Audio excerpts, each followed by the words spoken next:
With President Donald Trump formally being sworn into office on January 20th, now's a pretty good time to look at how his early priorities are going to impact markets. Now, probably the biggest single source of volatility is going to be news around tariffs.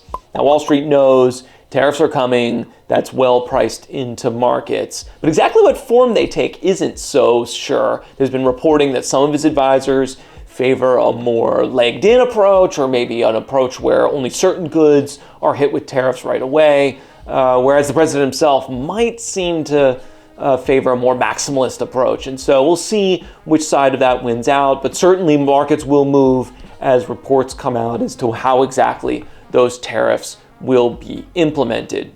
Now, probably the second biggest source of volatility is going to be around taxes. Wall Street cheered Trump's election in part because they really wanted to see his 2017 tax cuts extended. Those cuts expire in 2025, and so without congressional action, they would have functionally been a tax hike.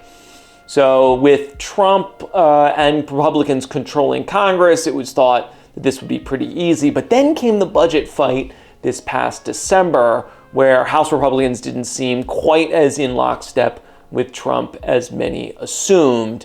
And so this does open up a possibility that maybe this tax extension could get caught up in other budget battles that are coming. This budget deal that was passed in December expires in March, so there will have to be action by that time.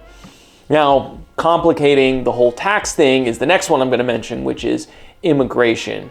We know Trump has campaigned on immigration and border security dating back to his first term, and so that is definitely going to be one of his first priorities. He's talked about doing a mass deportation, but that'll be practically more difficult than it sounds. His border czar, Tom Homan, has talked about focusing more on people who are maybe already in incarceration and therefore easier to deport.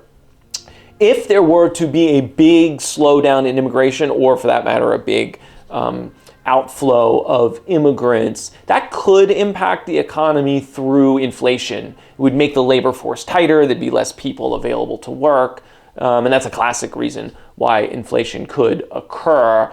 But I think the pace is going to be slower than that.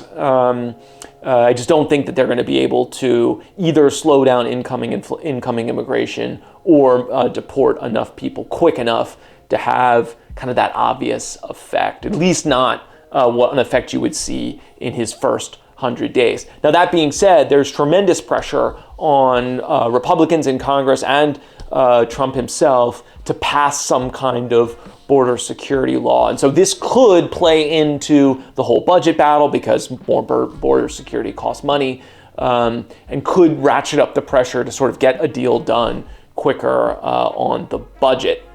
Now, Trump's going to talk about some other things that may sound like they'll have an economic effect, but I don't know that they're going to have at least a widespread market effect. I think that Trump's going to talk about lowering regulations, which, could be positive for stocks, but not in a big way that's going to move the whole S&P 500 higher. Trump's also talked about having a more permissive Federal Trade Commission. The Biden administration was pretty hostile toward mergers. And so Trump is likely to be more laissez-faire there. And that could benefit especially smaller companies. We're pretty bullish on mid-cap companies specifically. And so that could be a positive catalyst. But again, I don't know that that moves the whole market. It might just be a positive for certain segments of the market. And the last one is healthcare. It's up in the air how Robert Kennedy, who's been nominated as Secretary for Health, is going to treat vaccines and other kinds of pharmaceutical innovation, which is a big driver of healthcare stocks. And so that winds up being more hostile. That could be a negative for healthcare stocks. Healthcare stocks did take a bit of a dip after Kennedy was announced as Trump's nominee for health secretary. They've come back a little bit in January, but that's a little bit TBD. So it's another area. It could have a smaller effect on a small group of stocks, but maybe not move the whole market.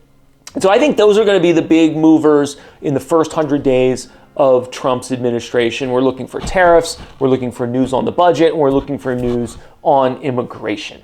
Now, In prior videos, I've said that politics is a secondary, maybe even a tertiary factor on markets. And I still think that's true, even though we're going to see plenty of day-by-day volatility, especially around news on tariffs. The ultimate driver on stocks is going to be earnings. So if stocks wind up higher this year, it won't be because tariffs were not quite as strong. It's going to be something like earnings growth was really powerful. And on the flip side, if stocks are down this year, it'll probably be because earnings in general are down.